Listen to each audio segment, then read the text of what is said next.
आपल्याला सगळ्यांना माहिती आहे की 2 महिन्यापूर्वी मी स्वतः JNUच्या परिसरामध्ये आलो होतो आणि त्यावेळी सन्माननीय मुख्यमंत्री देवेंद्रजी फडणवीस साहेब आणि विशेषतः उपमुख्यमंत्री एकनाथ शिंदे साहेबांशी इथनच मी चर्चा केली होती। आणि 17 वर्षापूर्वी जे पैसे महाराष्ट्र शासनाने वर्ग केले होते आणि नंतर इथलं अध्यासन केंद्र हे दुर्लक्षित राहिलं होतं, त्याच्यासाठी अजून 3 कोटी रुपये देण्याची भूमिका भाषा मंत्री म्हणून मी घेतली।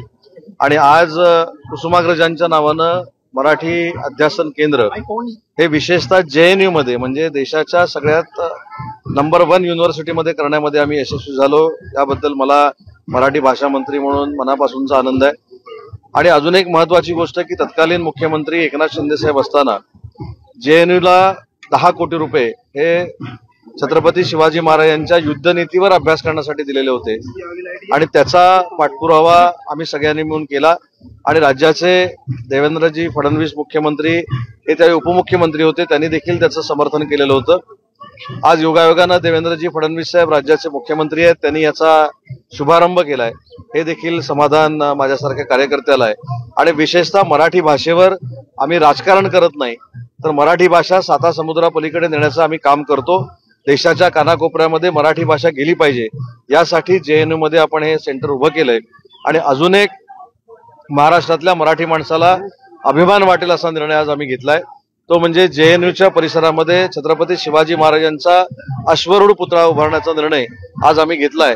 आणि लवकरात लवकर तो अश्वारूढ पुतळा निर्माण करण्याचं काम आम्ही सगळे मिळून करू, कारण छत्रपती शिवाजी महाराजांचा डंका हा दिल्लीमध्ये देखील होता आणि जागतिक वारसा स्थळांमध्ये 11 महाराष्ट्रातले किल्ले येऊन छत्रपती शिवाजी महाराज हे जागतिक पातळीवर देखील किती आदर्शवत होते, हा एक आदर्श नव्यानं जगाच्या पातळीवर निर्माण झालेला आहे। त्याच्यावरून चर्चा सुरू झालेली आहे। एकनाथ शिंदे साहेब आले नाहीत ह्याची चर्चा सुरू झाली, त्यांच्या वतीनं मी इथं आलेलो आहे। एकनाथ शिंदे साहेबांना पंढरपूरला संत नामदेव यांच्या नावानं जो प्रतिष्ठेचा पुरस्कार असतो तो तिथल्या सगळ्या विश्वस्तांनी दिलेला आहे आणि त्या कार्यक्रमाला उपस्थित राहण्यासाठी स्वतः एकनाथ शिंदे साहेब त्या ठिकाणी गेलेले आहेत। त्याच्यामुळे त्याचा अर्थ दुसरा कुठचा कोणी काढू नये ही माझी विनंती आहे। हा जो पुतळा जो उभा राहणार आहे त्या जागेच्या संदर्भात काही निर्णय झालाय का? जागा तुम्ही पाहिली आहे का? आणि या संदर्भात हा पुतळा कोण बांधेल? काही वास्तुशास्त्र नाही, एक महत्वाची गोष्ट याच्यामध्ये आहे की मला इथल्या कुलगुरू महोदयांनी सांगितलं होतं की त्याचं विनंती पत्र पाहिजे। भाषण संपल्यानंतर तातडीनं त्यांना मी ते विनंती पत्र दिलेलं आहे। त्यांच्या काउन्सिल मेंबरमध्ये ही चर्चा होईल, ते आम्हाला जागा दाखवतील, महाराष्ट्राची आर्किटेक्ट टीम येऊन ती जागा सिलेक्ट करेल आणि महाराष्ट्र शासनाच्या वतीनं तो पुतळा उभारला जाईल।